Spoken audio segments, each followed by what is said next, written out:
Welcome back to the morning show here on Arise News. It's now time to take a look at the readiness or otherwise of the Nigerian police to win and keep the peace in volatile areas of Nigeria, in line with feelers from the presidency, which says it has been modified a number of times, both by President Muhammadu Buhari and his spokespersons. We'll also be looking at the wider implications of the withdrawal of Chadian troops from the Multinational Joint Task Force.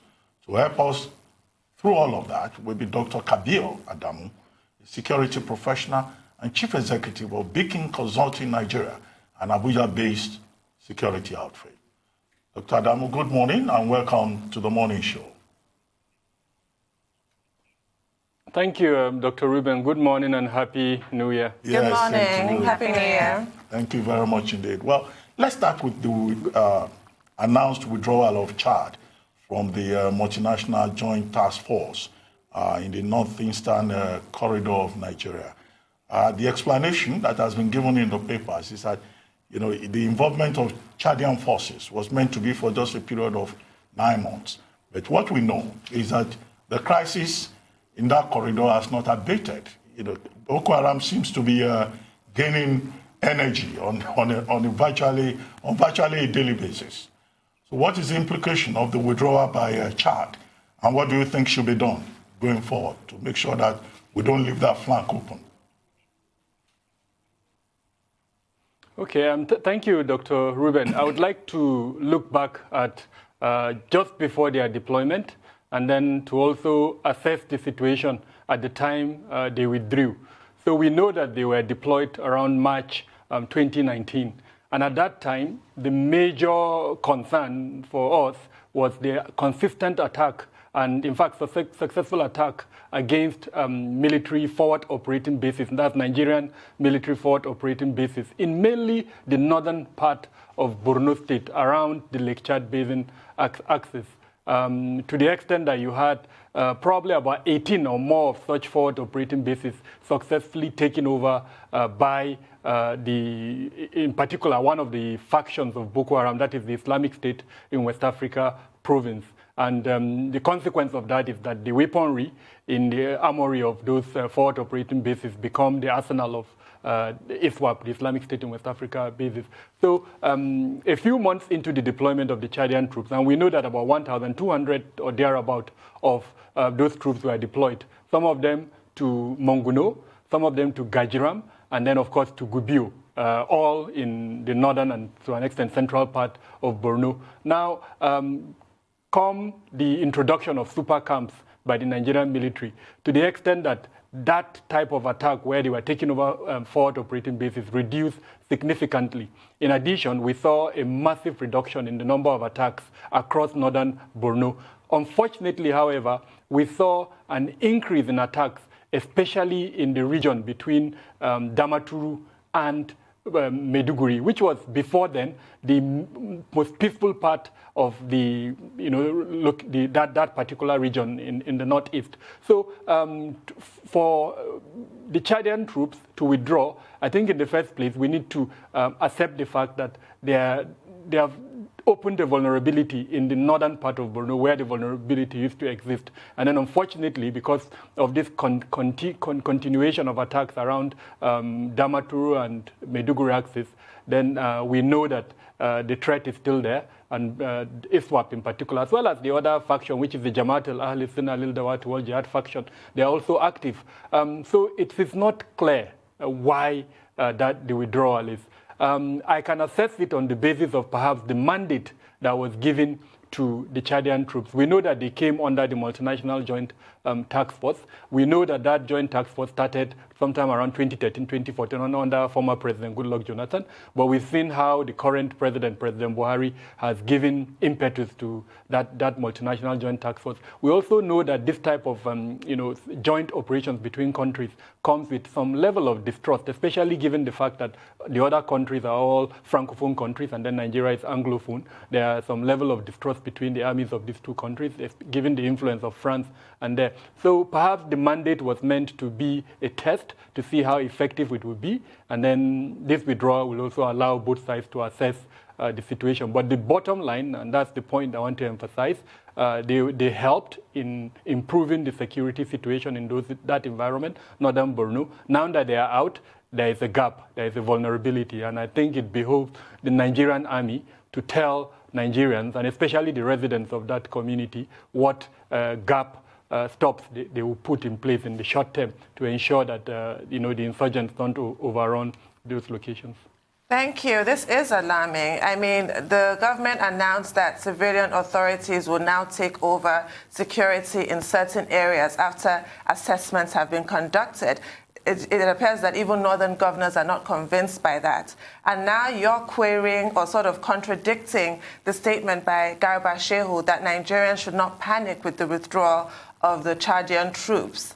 So should we panic?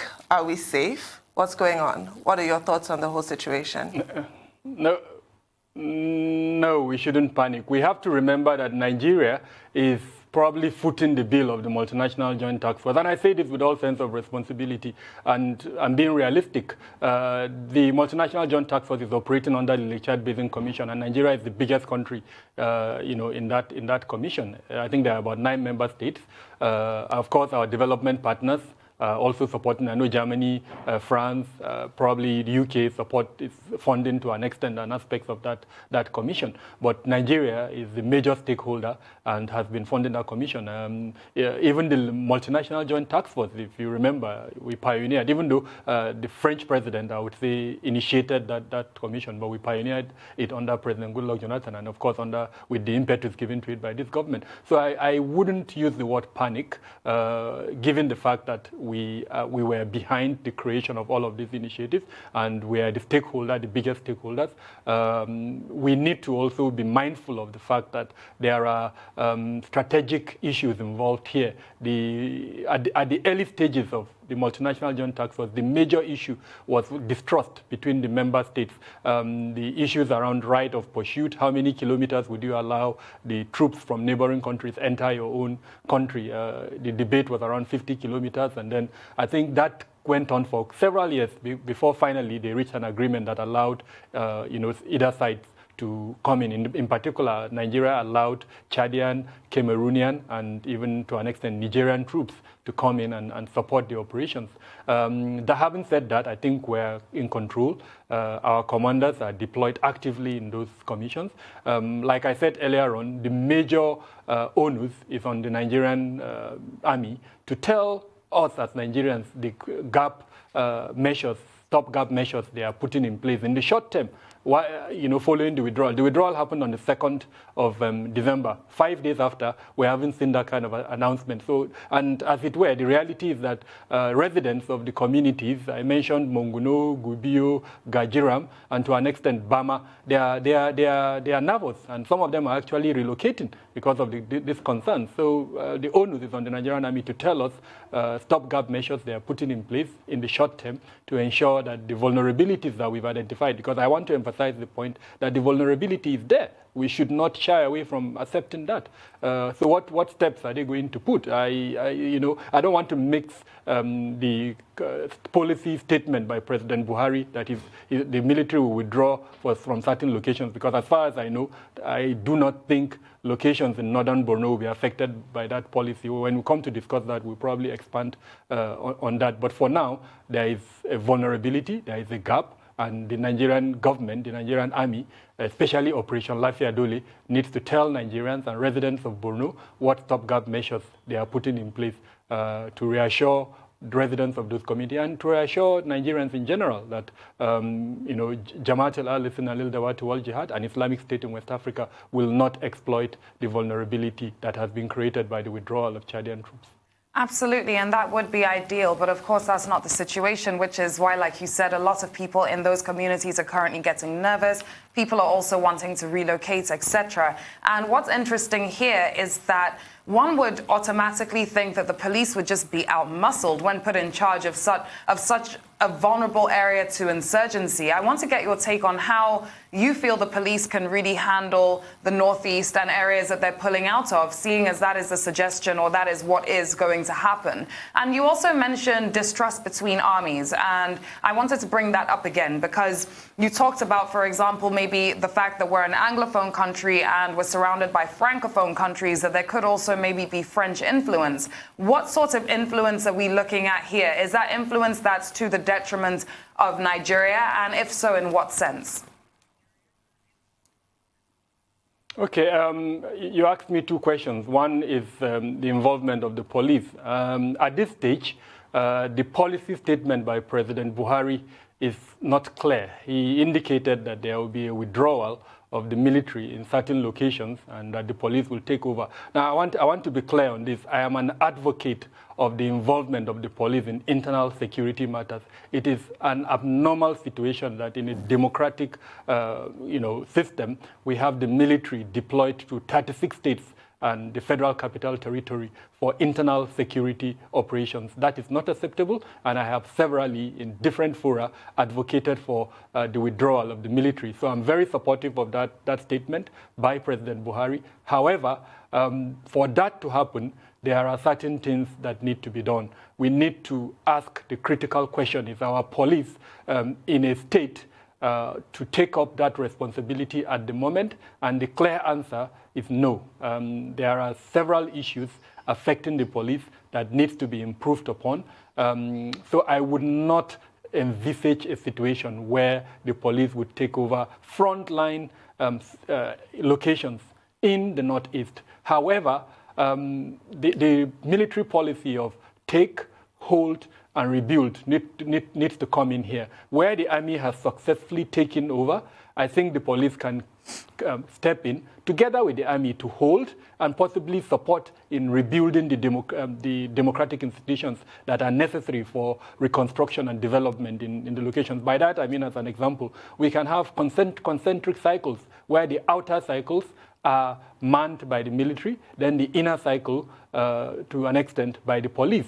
We can have perhaps 3 cycles where the military takes up 2 of those cycles, and then the police takes up the last cycle, which is the internal one. And that way, military hands are freed up to carry out their responsibility of territorial protection. At the moment, they are doing all the 3 roles. They are taking, they are holding, and they are building, and they are stretched. Numbers are about 100,000 involved in operations in 36 states of the Federation, plus Abuja. It's ridiculous, and like I said, I'm supportive of the policy, but we have to make sure the police is improved. Now, to your second question, which is regarding the distrust between, as it were, Nigeria, which is an Anglophone country, and of course our neighboring partners, who were colonized by the French.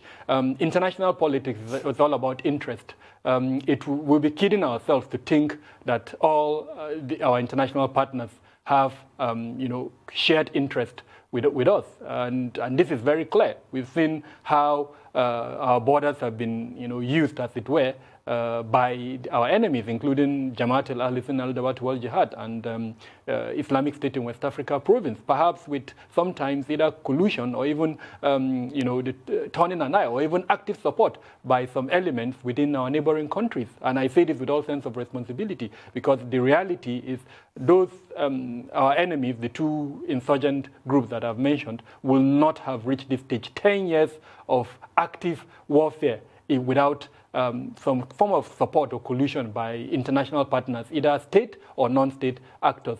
Now, we know that France as a country has about 4,000 plus troops deployed in the Sahel region as part of its Operation Barkhane. We also know the role played by countries like the US and, to an extent, France in Libya as well as in Mali. And we know how the crisis in those 3 locations have impacted on the security situation in Nigeria. Now let's bring back down to the crux of the matter. There is a G5 base that has been set up in Mali, as well as the Multinational Joint Task Force. Now, the countries in the G5, 2 of them are also countries that are in the Multinational Joint Task Force. Now, the question that I've always asked is, how come in a situation where countries like Chad and Nigeria, those are the two countries I'm talking about, they are both in the Multinational Joint Task Force and in the G5. They are bereft of funding. They cry they don't have funding. They are currently running around the world looking for funding, but yet they are involved in 2 operations. So the question is, why did we, as a continent, as I'm talking of the African continent, not just create one base in the Sahel that would take care of the 2 situations in the Lake Chad Basin and in Mali, instead of having 2 that are currently underfunded, the one in Multinational Joint Task Force and the one in G5. And to that extent, I would speak about the role of France and the role of the US.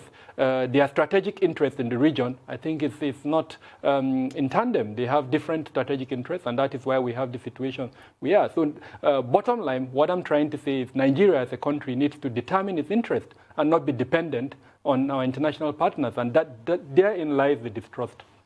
Well, I mean, you've made very interesting points. I find particularly interesting your point about likely international conspiracy against Nigeria's basic interests.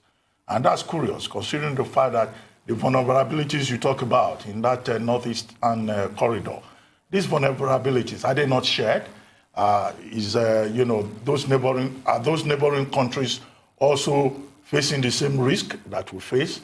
And isn't it the fact that it's better when there is international cooperation to address the challenge of global terror? I mean, look at Cameroon. Cameroon has had his own share of the problems. Chad is just as vulnerable. Niger is just as vulnerable as Nigeria. But in any case, you've talked about a stopgap measure by the Nigerian army. What other options are available to the Nigerian government to make sure that, the whole idea of collaboration in the face of global terror is not thrown out of the window, either because of French interests or whatever other interests that may be clashing with Nigeria's interests in prosecuting this war against terror? Yes, and we must commend the Nigerian government for stating that fact and going out there to, as it were, indicate that we are part of the global campaign against terror. But we should also separate policy statements from the reality on ground. I've always wondered, for instance, why our intelligence gathering capabilities, that by our, I mean the Sahel region, as well as even among ourselves, the Multinational Joint Task Force, because I think that's where the issue is. If we don't share intelligence within the region, then these groups are sharing intelligence. They are benefiting from our inability to cooperate. So yes, we're part of that global campaign against terror, but the reality is there are structural challenges that have affected how we are cooperating within ourselves and within our neighbor. And, it's not too difficult to even fathom that out. Internally, the same challenges are affecting within the security architecture that we operate. The military, as it were. I want to speak about the military first before I even expand it to other security agencies. The Air Force, the Army, and to an extent the Navy, I'm not seeing the type of shared collaboration that is expected in a time of crisis or warfare as we are at the moment. Sometimes you hear of internal rivalry within the various agencies. And then, of course, because I'm active in the field, I also know that there are challenges sometimes of even communication within the various arms of the military. So that is for us internally. And then if you expand that to the entire security architecture, we know that most of the security agencies are operating in silos. The missing gap for the entire security architecture is one of coordination. I know America faced that before 9/11, and they have attempted to address it by the creation of the Homeland Security Department. Within the revised National Security Strategy 2019, I expected to see more effort in coordination. I know it's been mentioned within the document, so we're hoping that during the implementation of that strategy that we'll see enhanced coordination between the various agencies within the security architecture in Nigeria. So that's for Nigeria. Now, how do we translate that within the sub-region as well as at the regional level? Because like I mentioned earlier on, our enemies are cooperating, especially the terrorist groups that are active in the Sahel region. They are sharing intelligence. They are benefiting from the fact that we are not sharing intelligence. I mean, one obvious element in this is our returnee jihadists. in Europe and perhaps in America, they're able to identify their citizens who have traveled outside to go and join jihadist groups. And when they're coming back, they're able to, monitor them and sometimes arrest them. In Africa, we do not have those kind of records. Very few countries in Nigeria have that kind of record. I mean, I can say boldly that Nigeria lacks that record. And the best way to obtain that record and keep it updated is through the sharing of intelligence, because these jihadists are operating in places like Libya as an example, Mali to an extent, and then of course as far as Syria and Iraq. If you don't have their records and they go and acquire knowledge and strategy and they come back and enhance the capacity of the local jihadists that are operating in Nigeria, then of course we'll have the kind of situation we have at the moment. So to answer your question directly, we need enhanced coordination. We need to join actively the global campaign. Beyond the policy statements, we need to do it actively. Sub-regional bodies that have been created, we need to join them and operate in them actively so that we benefit from them. There are so many organizations out there that Nigeria is party of, but I am not seeing the results of that actively in terms of the benefit to us as a country. Thank you. I want to take your thoughts on another topical issue, which is the visa on arrival policy that the federal government announced last year and began implementing this year, January 1st, in spite of security concerns raised in certain quarters. Do you think the potential benefits outweigh the risk? So let's ask ourselves, what are the risks? I mean, the consensus I've heard from critics is the fact that jihadists and other, negative elements that are in Africa would take advantage of this visa on arrival policy and, come into Nigeria. I mean, that's the major issue that I've heard from critics. On the other hand, my position is this. We have several unofficial borders. In their hundreds across Nigeria. There is no part of Nigeria. Is it our water borders, or is it the land borders, or even the air borders that are not being exploited by people who want to come into the country? All of them are vulnerable and they're being exploited.